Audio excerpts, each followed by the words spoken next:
is such a great delight to come to your homes. This is the Upside Down Show right here on Channel 1 TV. I'm Frema Adunyame, and this is your favorite lifestyle show on TV. Today, I'm talking to one man who needs no introduction. You know, he's done it all, seen it all. And right after this break, I'll be introducing my guest to you, ladies and gentlemen, and we will have the show on. Fresh year, fresh fire.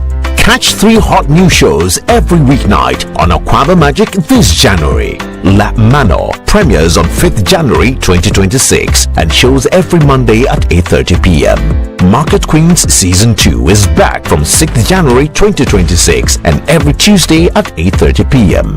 Bloodline premieres on 8th January and shows Wednesdays and Thursdays at 8:30 p.m. 3 shows, pure magic.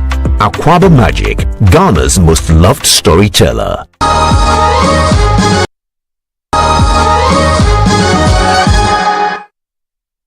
You're welcome back. This is the Upside Down Show, and today, we've been looking at a lot of things, and ladies and gentlemen, I am talking to one man who is of many parts. He is into law, into media and business. You know, he is going to be telling us so much more about what he's been up to lately, and please help me welcome my guest for the day is Gabby Asare Otchere-Darko. Hi, Gabby.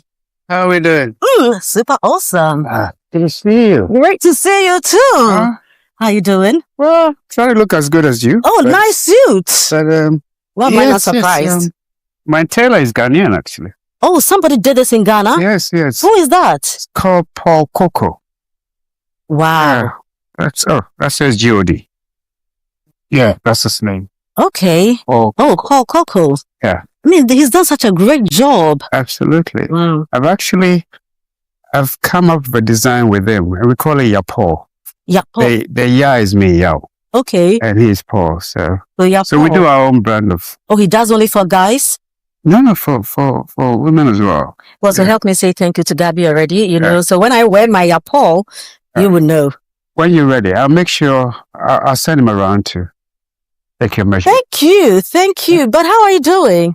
I'm trying to do well. I'm trying to do well. What's been keeping you busy now? Staying out of trouble. That's keeping me busy. I mean, you don't put yourself in trouble, but trouble comes finding you. Yes, and we understand. Yes. But what has life been for you? I think it's been busy, particularly with the law firm. Right. My wife and I came together. She was then in banking, and I was doing practice with Bedia to set up our own firm. That was about 10 years ago. This is 11th year. Oh, wow. Your beautiful wife. Yes. You know I have taste, so. Of course. Why are you telling me? Don't say so much, but how is it doing? So we celebrated our 10th year last year. Okay. And we're doing well. We are a corporate law firm. Right. And since then, we've been able to team up with a partner in Nigeria and set up other law firms across the continent. Oh, wow. And also team up with other law firms. So now we are, Africa Legal Associates, but we are also called Africa Law Practice International. Okay. Right. And we have so far 11 law firms across the continent. Oh, interesting. Yeah. Then you've been very busy. We've been busy. We in Ghana, of course. We in Nigeria. We are in Cote d'Ivoire. Okay. Cote d'Ivoire, there was an existing law firm that we teamed up with. Right. We are in Namibia. Okay. That's a law firm that we set up from scratch. We are same with Tanzania. Uganda, same with Kenya, South Sudan, Rwanda, and we set up another one in Namibia, and then recently, I think last December, the last one that we set up from scratch as well, in Angola. Wow. And then, of course, we have a representative office in Guyana, which is the Caribbean. Right. So that's really So what how we're often doing. do you have to visit these firms? For instance, I think this in about 3 weeks or so, I'll be going to Zambia, where we are looking to set up another one. So nowadays, a lot of the visitations are done online. Right. But what we do is that lawyers move around. So we're establishing some sort of ecosystem where you may have an expert in oil and gas in Nigeria. Right. So when there's a case in Namibia and they are lacking in expertise, then the ones from Nigeria can go there. So there's a lot of, cross, if you like, expertise fertilization. Right. Is that such a word? Of course, it works. Of course, we understand what you mean. But the last time I met you, we were talking about something else, But quickly, let me just pick your thought on football. Well, we were watching football, so we're talking Arsenal and Manchester United. It wasn't such a pleasant experience, but at least the fried yam and the wings, made up for the loss. And it was such a good one. But let me. But we are still on top of the league, just so you know. Well, so we're just the 4 points, ahead of 4 points ahead of Man City. We all know how it's going to end. So, no long talk. We'll see very soon. But what did you make of the 2024 election results, the defeat? What do I make of it? Yeah. Yeah, the results was there. Yeah, the results was there, but it was a shocker to people. What I've noticed over the last few years, there have been some shocking results across the world. Right? I mean, in the USA, I think Trump actually got less votes than he did in 2020, but the margin of victory was wider. Yeah. In the UK, Labour didn't really do well in terms of the popular vote, but the seats that they got was historic. In South Africa, we saw what happened to ANC for the first time. They lost their majority. Yeah.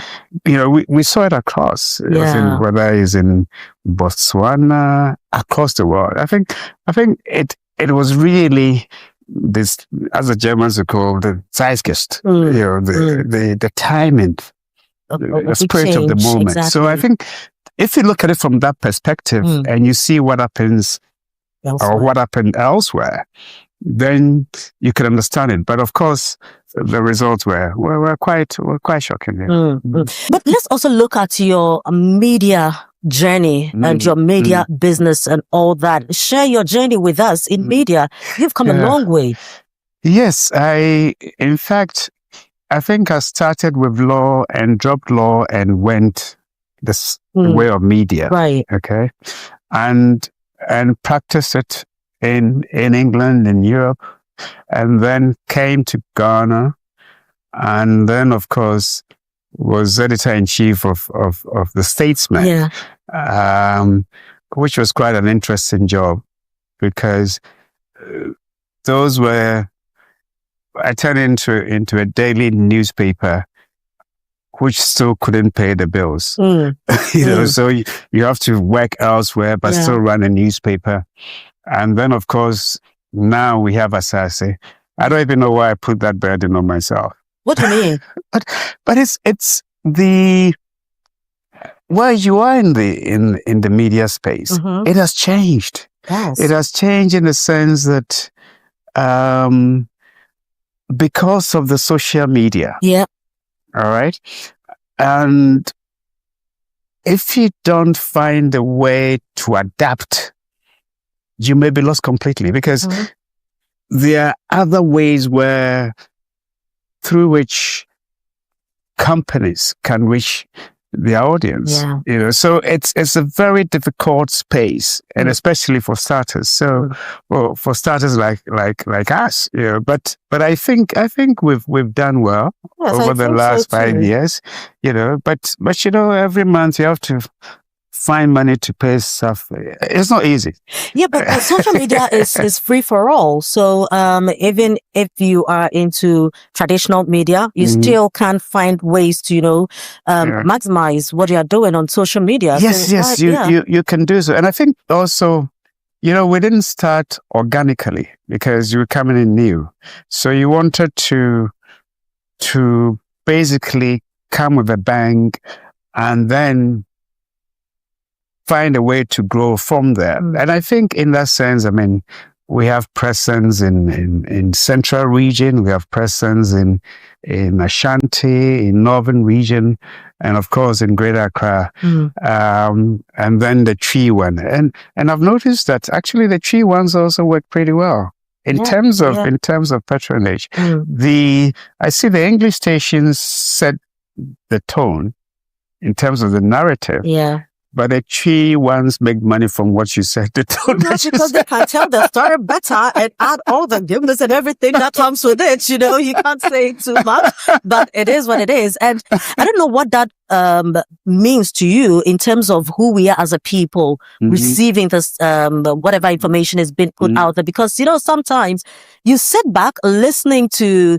Tree News and you ask yourself, like, really? But the Tree News it's I mean, sometimes I think really they overdo it, you know, because there are certain ethical lines that you have to, because sometimes they exaggerate it, but it works for their audience. But then, you know, if you're traditionalist in terms of journalism, exactly, just sit down and think, oh, really? You know, and because there's certain things they embellish which you find difficult, because this story, do you have to tilts it to something? But you know, it works, and at the end of the day, you give the audience what they want. So it doesn't mean that we are people of drama, you know, Ghanaians in general. I don't think it's just Ghana. It's everywhere. Really, it's everywhere. Except, of course, you need to know what works.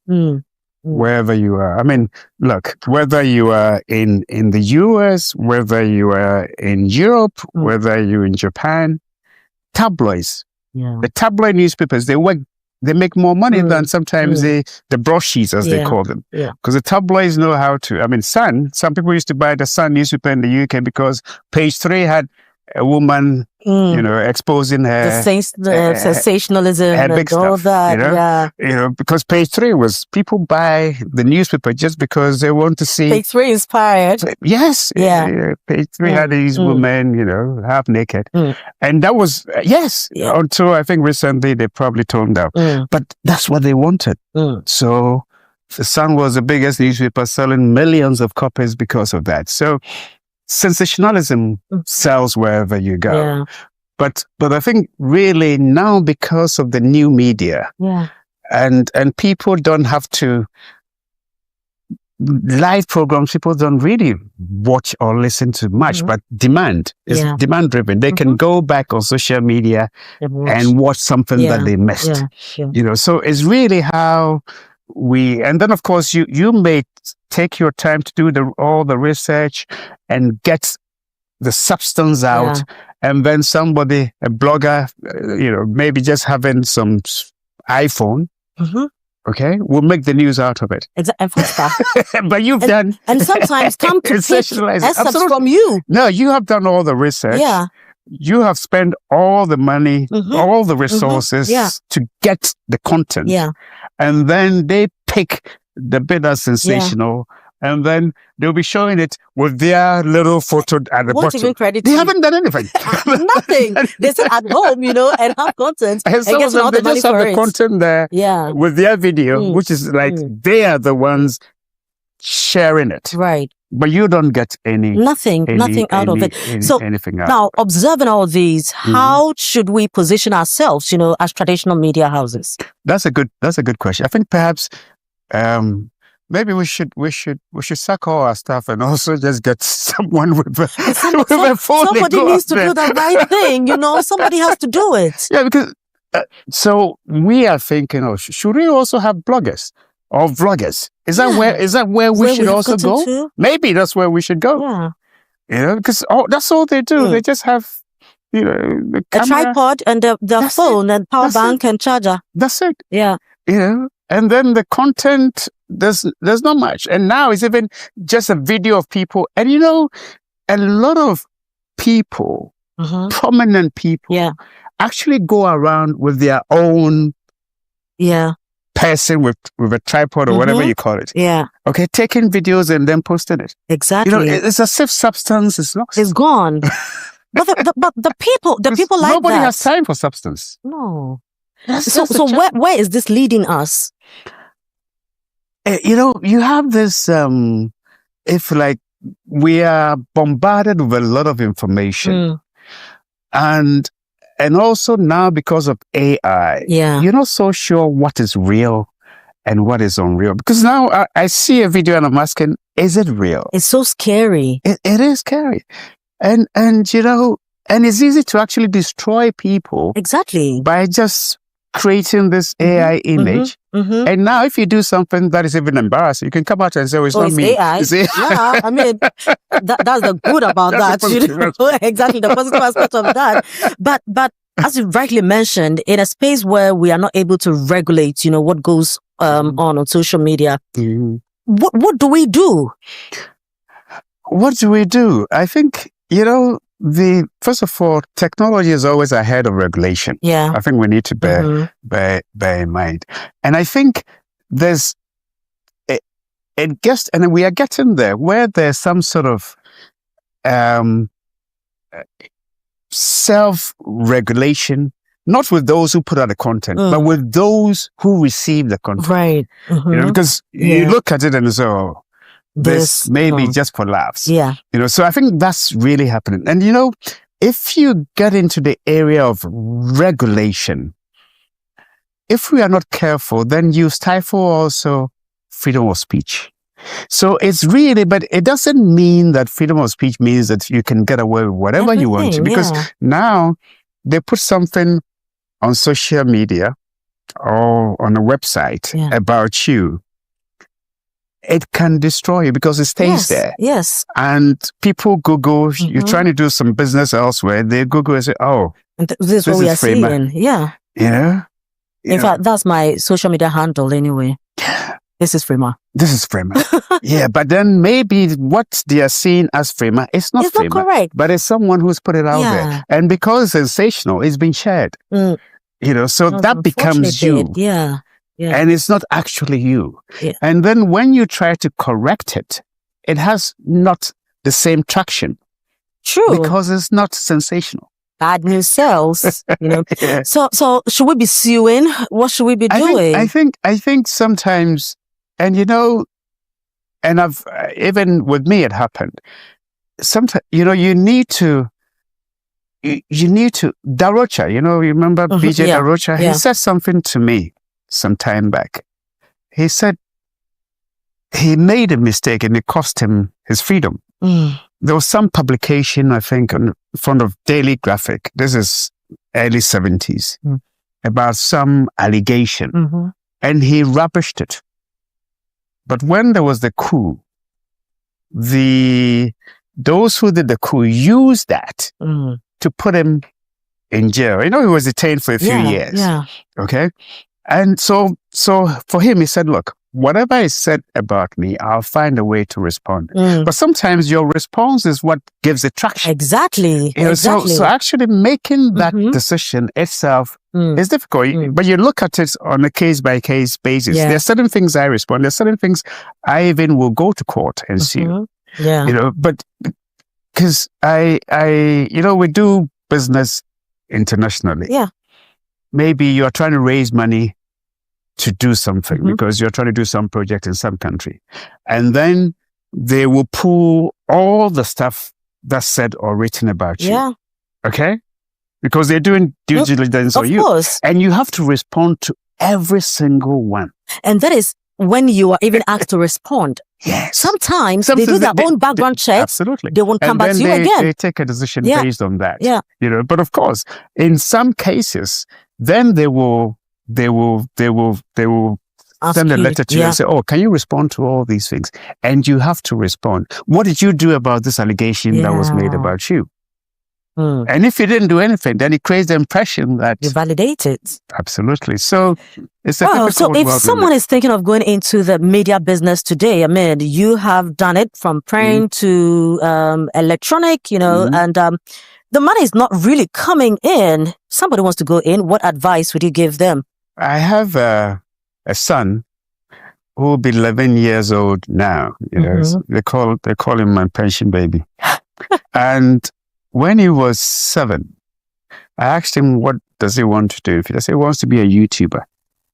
Charlie, you see, this, I always say that, that people, you understand, they come in and the Ejamas are thinking of, I want to be a big lawyer. I want to be this. That Daba hasn't seen any hardship in life. So they want to be, he wants to be a YouTuber. What does that even mean? And I didn't even know what that meant. So, and then, was it yesterday or 2 days ago? We have a family platform.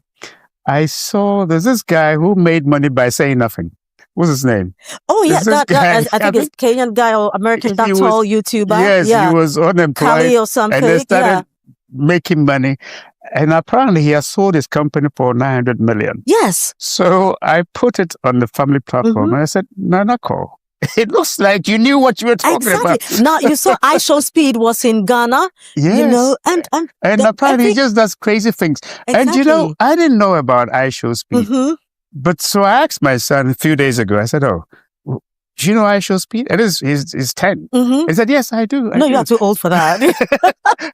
And now that is what's happening. Yeah. And they are making money. Yes. This guy probably makes about 6-7 million just jumping over cars and stuff like that. Backflipping, and eating jollof rice and traveling around. Yes, I saw him sleeping in jollof rice. Yeah, Was it Nigerian or Ghanaian jollof rice? So he did a bit of jollof, I think, in Nigeria. He came to Ghana. We had a huge bowl of jollof rice for him. He actually backflipped into the jollof rice in Ghana. And ate some. And ate some, yes. And everybody is following him. And I was told that he said Nigerian jollof is better than Ghanaian that, jollof. We can credit him for he knows not what he's saying. I assume that what he ate in Nigeria was cooked by a Ghanaian. You are right. You could be right. And we have a lot of Nigerians in Ghana. So we swap places. I suspect when you go to the kitchen, there was a Nigerian in when I deal with Nigerians, hi Nigerians, Nigeria they carry last, Yeah, but so this is what is going on. So somebody deciding to go into media now, you think it's still a viable business to venture into? But I think that because you've all done it. Yeah. In a sense that the traditional media is going new media. Exactly. So I think really, if you don't have, unless you want to do it as charity, but if you want to commercialize it, you need to take advantage of technology, go where the world is going. But really to do what we did, which is that you set up a radio or TV station with all the equipment. And I was talking to some man the other day. He said, he's found some portable equipment, which is better than now going to put up this whole big thing. So things have changed. And I think really is understanding the space, which is that it is not the same, and having a commercial eye for the new media and how you can get into that space. Exactly. But not necessarily abandoning content, the research aspect, because at the end of the day, quality still sells. Of course. Quality still sells. And I admire what you do at Channel One. Thank you. Long may you live. Thank you very much. And the interesting thing is people will go on social media to check what is happening, but will still come to traditional media to authenticate it. Absolutely. And even if it's on social media and it has your tag, they take it seriously. Absolutely. So this is the Upside Down Show. My guest in the studio is Gabby Asare Otchere-Darko. We take a short break here. When we come back, Gabby will be talking about Africa Prosperity Network. Don't go away. Fresh year, fresh fire. Catch 3 hot new shows every weeknight on Aquaba Magic this January. La Manor premieres on 5th January 2026 and shows every Monday at 8:30 p.m. Market Queens Season 2 is back from 6th January 2026 and every Tuesday at 8:30 p.m. Bloodline premieres on 8th January and shows Wednesdays and Thursdays at 8:30 p.m. 3 shows, pure magic. Aquaba Magic, Ghana's most loved storyteller. You're welcome back. This is the Upside Down Show. I'm Frema Adunyame. My guest in the studio is Gabby Asare-Darko. Now we've been talking about, media business and media practice in general. We've also been finding out how busy he's been of late. He's been setting up legal businesses all over the continent. And that is Gabby for you. And don't forget that he supports Arsenal, and well, we'll see. We like watching football together as well. Anyway, so... Do you have a problem with me supporting Arsenal?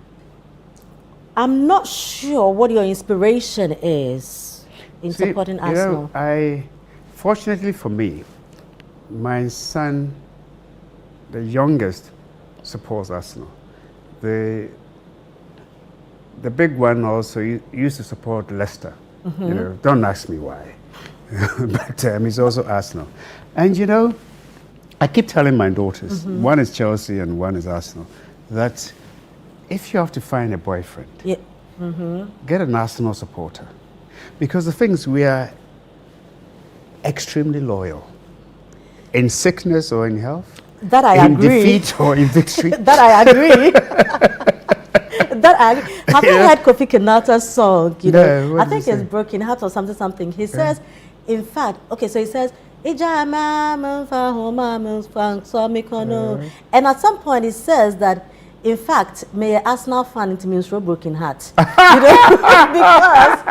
if you're an Arsenal fan, you can't be afraid of broken heart, because that's what they serve all the time. So loyalty, I'll give it to you guys. Yes. Anyway. I saw for a couple of days ago, I think actually, when we lost to Man U, he said, well, it started again. I said, well, we're used to it. He supports Arsenal? No, of course not. No, he's Tottenham. But the fact that we psych ourselves up and then we come back down. I don't know how you guys do it. So we are not even celebrating where we are. We'll wait till the season is over. And then well, of course. Certain people and their football teams and the way they do their things, you don't get too surprised. No. Let me ask you a question. Why is your program called Upside Down? It is upside down because we do anything and everything. It doesn't have to follow the usual structure, the usual way of doing things. So, for instance, we have Gabby here. I mean, normally we'll be talking maybe politics, maybe strictly legal stuff. But here we are talking about football, So how did you get into the media space? Oh, now you're practicing media with me, so now you're telling things upside down, huh? I get that. I know, so that's upside down for you, you understand. Yeah. But interestingly, I've always wanted to be in the media. Okay. When I was in class 3, I just watched GTV. I used to watch Barbara Sam at that time. Okay, she inspired you? Yeah, she inspired me. Okay, so I wanted to be that. Okay. Now, back to Africa Prosperity Network. All right. Tell us about that. What is this supposed to do? What is African Prosperity Network? Well, essentially, I think the name itself tells you that we want to focus on prosperity rather than alleviating poverty. Okay, right? Yes. But I think what we've done so far is we've set up a network of businesses, thought leaders, that are engaged in how we get the continent going. Right. And then we've come to the understanding that the best way to transform our continent and create an Africa of shared prosperity is if we integrate our various economies. There are 54, 55. UN may say 54 countries in Africa. AU may say 55. UN 54, AU 55. Yeah. Whether it's 54 or 55, what it is that we cannot get to where we want to get to. And with the acceleration that is required, if we go fragmented with the economies that we have. Was it a couple of days ago, I'm sure you heard the news, the EU and India have formed a free trade area or agreement of about 2 billion or so people. Because India alone is the similar size of Africa, 1.5 billion or thereabout. Why they take India seriously is because it's huge and it's a single market. China is taken seriously because it's huge and it's a single market. Yeah. And you can even have the EU model where they are independent states, okay? But there's free movement of people, goods, and services. And of course, ideas, capital, innovation, whatever it is. But it's a single market. And we agreed back in Abuja in 1991 that we'll create an economic community of Africa. It's taken us, what, 34 or so, or 35 years, and this is where we are. Right. And by 2018, they came up with this agreement, which is called the African Continental Free Trade Area. Yeah. And a couple of months before that, they came up with a protocol for free movement of people across the continent. If you put these two together, and we are able to implement them with the speed, with the depth that is required, it is the best and perhaps surefire way of creating an Africa that can create jobs and other opportunities for the young people of the continent. And so we then decided that let's set up Africa Prosperity Network and let it be private sector driven. And with that, we create platforms, and the biggest is the Africa Prosperity Dialogues, which happens every year, the beginning of each year here in Ghana. So we set up a platform where we can get business leaders, the political leaders, the thought leaders, institutional leaders, and the private sector players themselves to come together, think together, plan together on how we can build that single market. Okay? And we have... So who is the we? The we are Africans in general. Okay. Because... But who is spearheading it? Yourself? Yes, but you know, there are institutions that are set up to push the agenda. Okay. The key, clear one is the African Continental Free Trade Secretariat. After? That has the mandate from the African Union, from the heads of states, to push that agenda. Yeah. But we also feel that for this to work, it must be owned and driven by the private sector. Okay? Yeah. So the supporting role that we're playing is that we will create platforms where we bring these players together, okay, and get them to interact. So currently, I think we have about 16,000, maybe, about 16,000, a network of 16,000 businesses, and it's growing. So we bring in businesses together and to see how they can interact, how they can collaborate, how they can build supply chains or that sort of value chains across the continent. And we've noticed that even when we have these dialogues, okay, they find businesses across the continent. To give you a typical example, for Africa Prosperity Dialogues 2026, when I checked this morning, participation was 5,000, I think 5,500 or so. Okay. So these are businesses coming to be part of it. Yes. And we expect by the time we get there. Which is Tuesday on the 4th. Okay. So, no, we're over 6,000. Okay. Yeah, we're over 6,000. Today is Sunday. Yes. And by the time we get there, we expect by Wednesday, we expect that maybe about 6,500. But whatever it is, because the last 2 weeks we've seen that people are just signing up. And when we check the countries that they are coming from, there are 104 countries, which means beyond the 54, 55 countries in Africa. There's interest from Turkey, there's interest from Australia, from the US, from UK, from everywhere. And what's interesting is that we even have the data of the nationalities. So it's not the same because you can have Ghanaians coming in from the US. The nationalities of those coming, I think we have 95 nationalities from people registered from 104 countries. Okay. You know, all coming to Ghana. Yeah. Of course, you have majority of people being Ghanaian companies as well. Yeah. And the theme is empowering SMEs, women and youth in the single market. Collaborate, innovate, trade.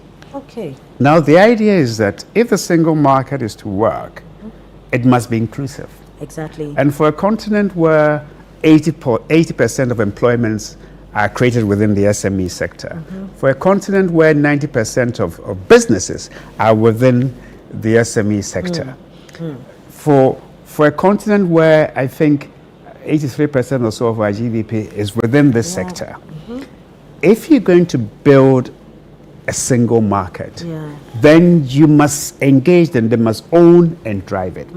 And you know, I think about 33% of SMEs are owned by women. Yes. And we have a lot of women within the informal sector. A lot. How do we scale them up? How do we empower them? Which is something we haven't been able to do very well. Absolutely. And you know, what actually also happens is that because of technology, if you remember, back in 2024, the AU came up with the AFCFTA digital trade protocol, which if implemented will push us up in terms of the fourth industrial revolution, which is about digital trade. Yeah. And what it means is that what we are seeing with digital trade is that even those within the informal sector are being included. Yeah. Because they now can bank without actually going to a traditional bank. They now can trade, can buy and sell using just their mobile money wallet. Yeah. You know, so it's really possible if the rules and regulations and treaties and protocols are implemented, it can empower SMEs, the informal sector, the women, the youth, to actually access this bigger market, which is of 1.5 billion people. That's the size of the consumer market on the continent. 1.5 billion people. So if we get a single market working, then you will have companies setting up on the continent because they know that they are not just looking at Ghana's 35 million market. Exactly. They're going beyond. Absolutely. It's a continent issue. Absolutely. Yeah. You know, but then we are having a particular focus for APD 2026, which is taking place from Wednesday, the 4th of February to Friday, the 6th of February at the Accra International Conference Center. Right. We are saying that, look, over the years, our leaders, they meet at summits, they sign up to treaties, they adopt them, protocols, but they are slow in implementing them. And they need to implement them in order to unleash the entrepreneurial verve of the African people, particularly SMEs, women, and the youth. So what pressure can we bring to bear? Right. So we're using that platform to launch a movement. It is called Make Africa Borderless Now movement. Okay? Make Africa Borderless Now movement. Now, if you notice, across the continent, we see protests of young people. Why? Because of unemployment.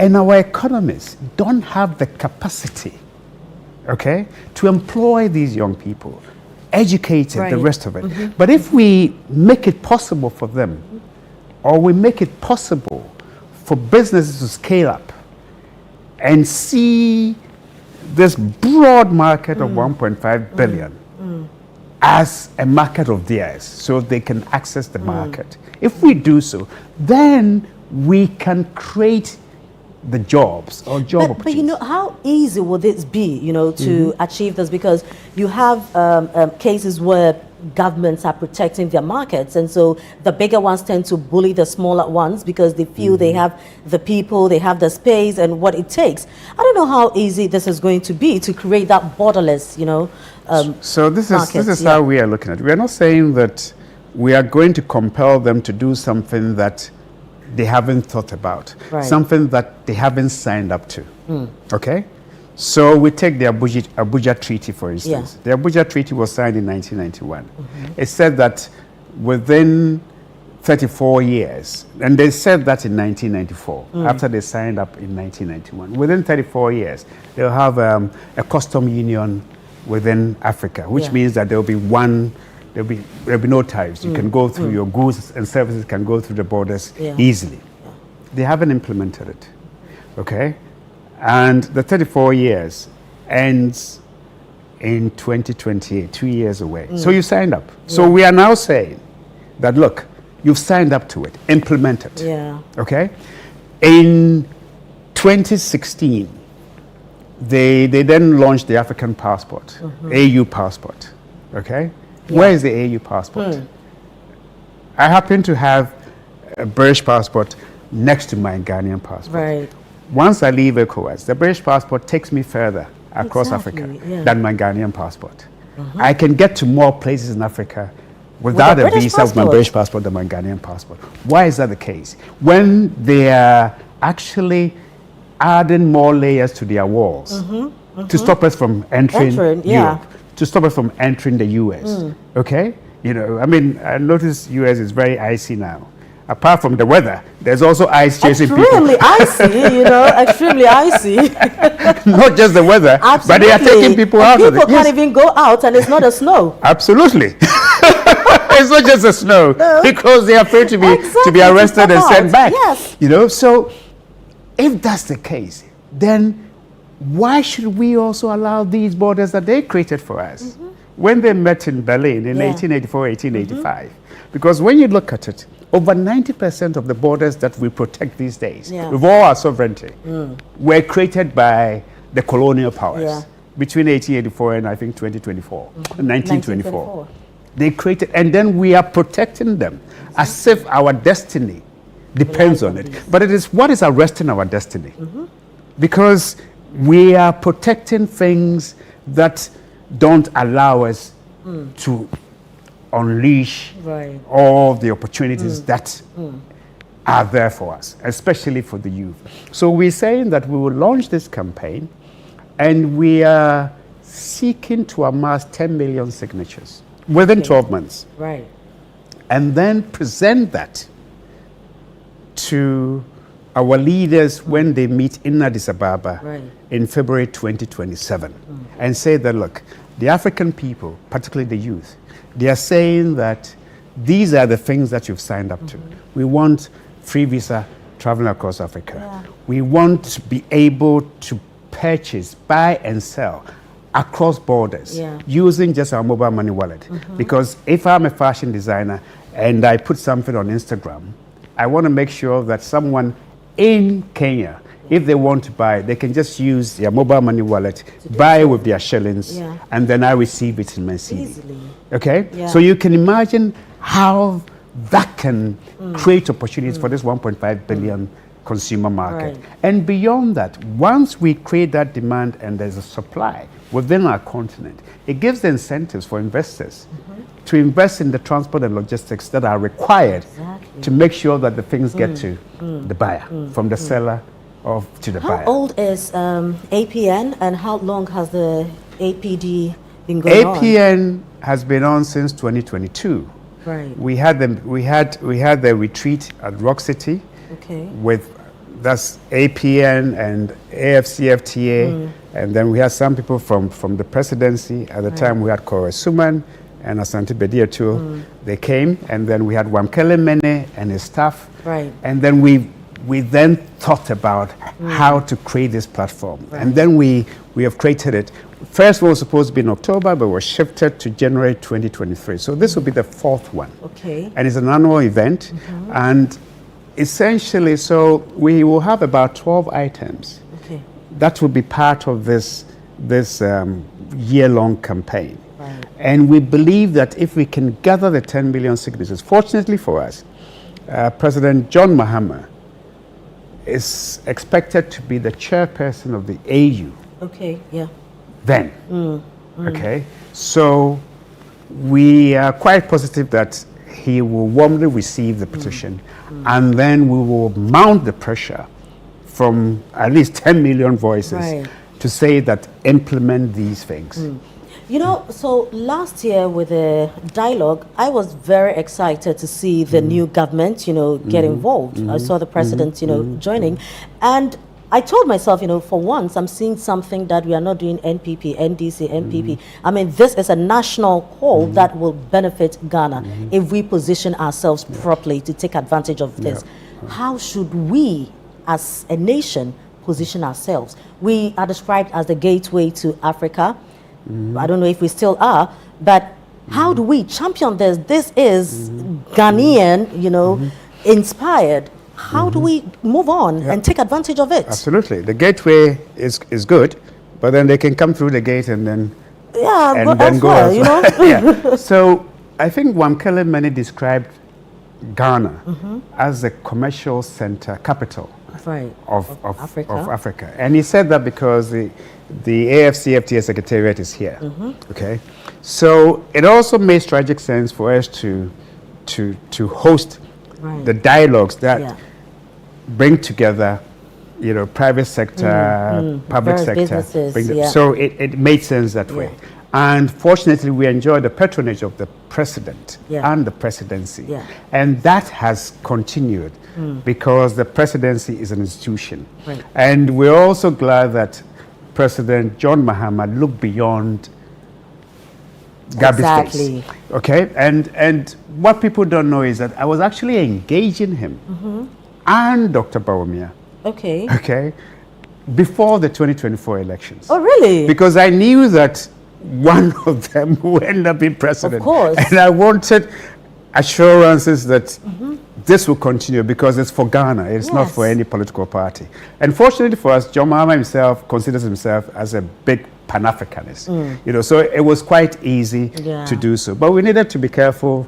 But it has worked. Where we, in fact, even this morning, I had a conversation with the Deputy Chief of Staff, who then informed us as to which presidents have confirmed coming. Wow. But they're still working on the protocol aspect. So I think we are getting the support that is required. And mind you, we calculate that the 3 days that we have the event here, because people come in to spend 3 to 5 days, some even a week, okay? In terms of those who have to get visas to come, okay, we have an arrangement with immigration that they give them 50% discount. I'm not too sure if we'll be able to conclude it this year, but that's been the tradition. But they buy visas. Okay, they pay visa fees to come. When they get to the airport, they pay airport tax. Exactly. They stay in hotels. They go to our restaurants. They go shopping. They take taxis. When we calculate it, for those few days that people are here, Ghana earns in excess of $10 million. The recognition. Absolutely. Okay, and then some even call it that some people actually think we are creating our own Davos in Africa. Because what it is that, and I'm sure you've seen images of what happens in Davos. We go there, but then we are marginalized. Because when you see the conversations about Africa, it's in some little poxy room somewhere. And you get me?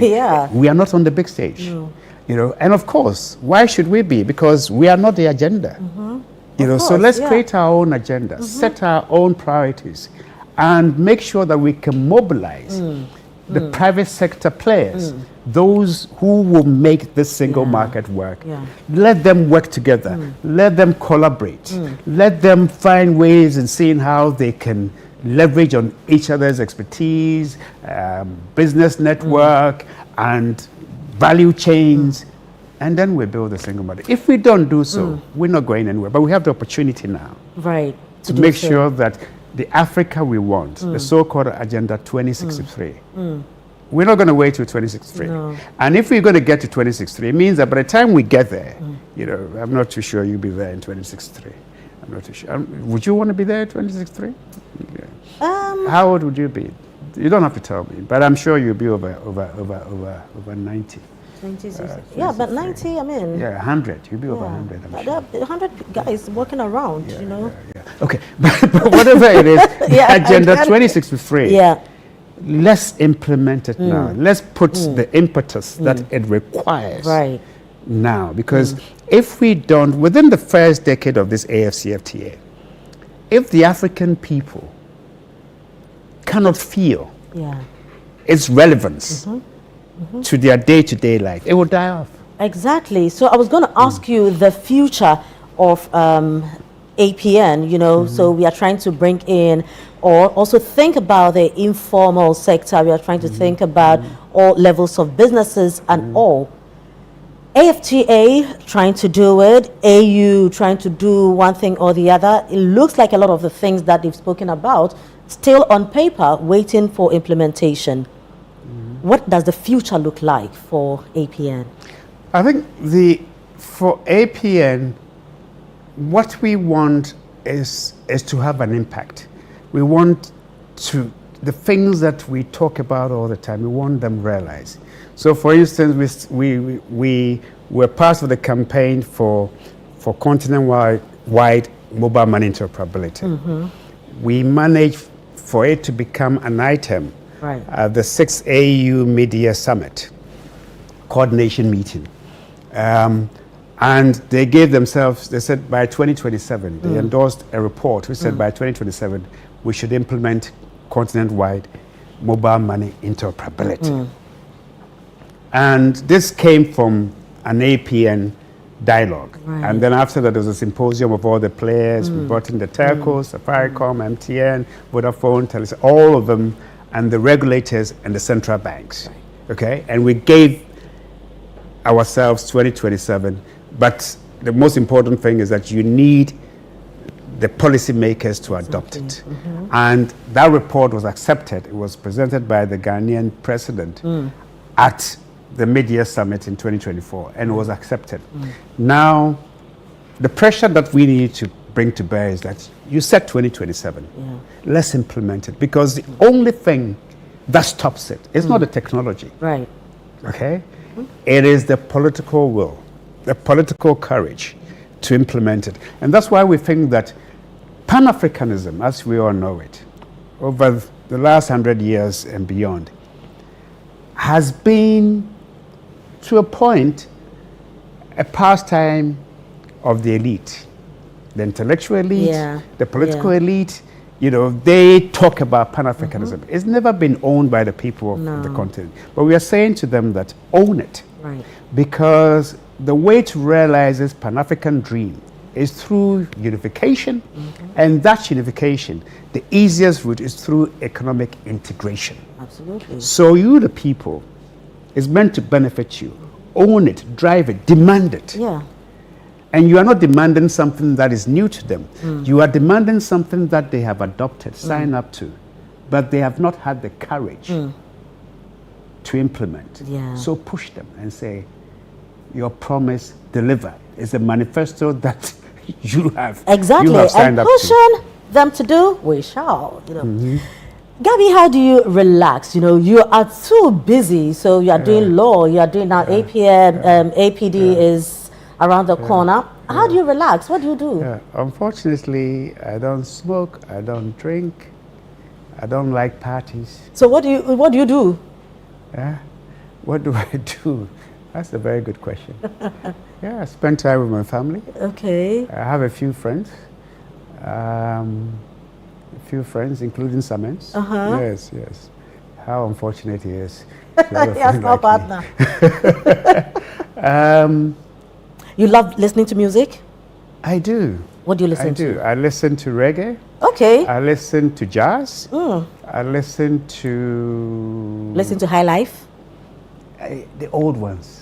Like, the very old ones. Like which ones? Like Ramblers and stuff. I prefer them. Oh, it's very, very old. But I mean, and I listen to the old soul. But I can dance. I can dance to the others that I can dance to. Which ones? Yeah, you know them. You know, the Shatters, the Stone Boys, the Sarkodiers. Really? So which Shatter song do you know?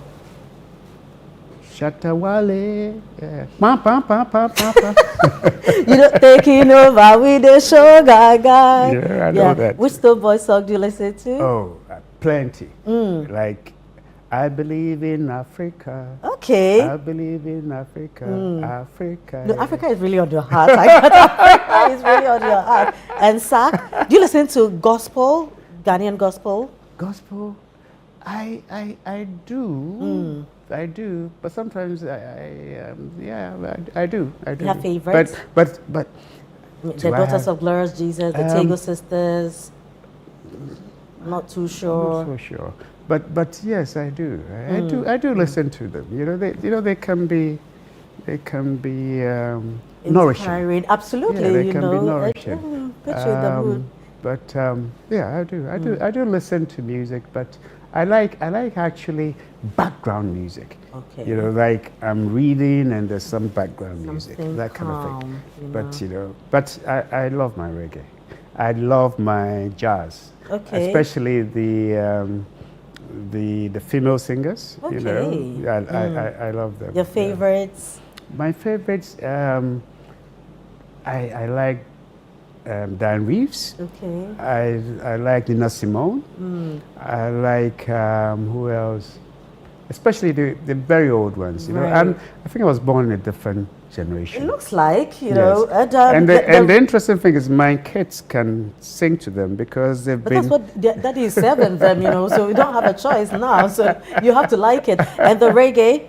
Reggae, of course. The ones I even like, you may not even have heard of them. I'm sure. Well, of course, Altonellis, old names. Okay. Old names like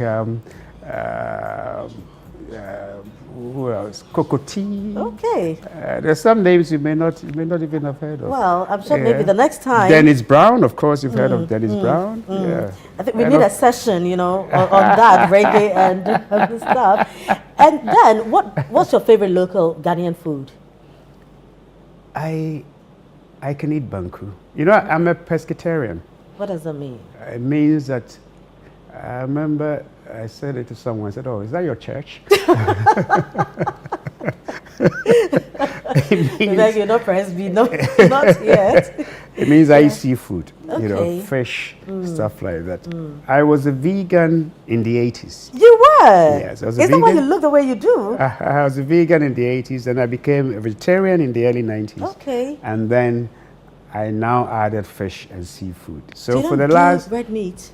I don't do red meat. Okay. I don't do chicken. I don't do any of those. Yeah. Oh, wow. And so I haven't touched meat since the 80s.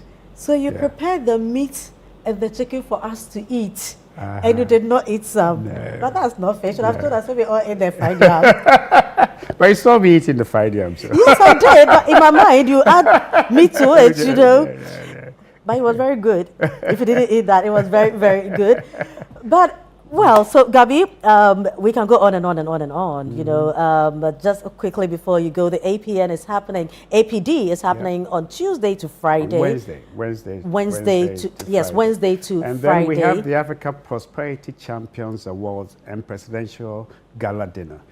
Right. That same Friday evening at Okay. Kempinski. Okay. But that one you have to buy tickets. Oh, okay. Okay. But where do we get the tickets? Is it for everybody? If you go Okay. online, Right.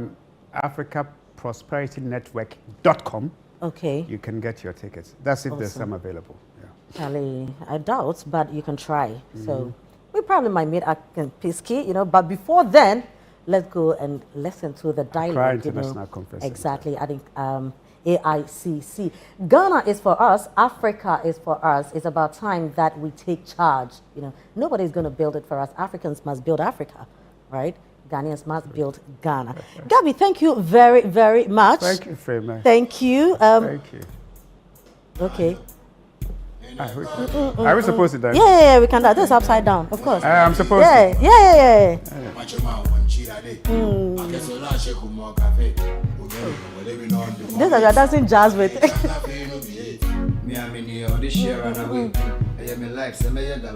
Yeah. Chakule.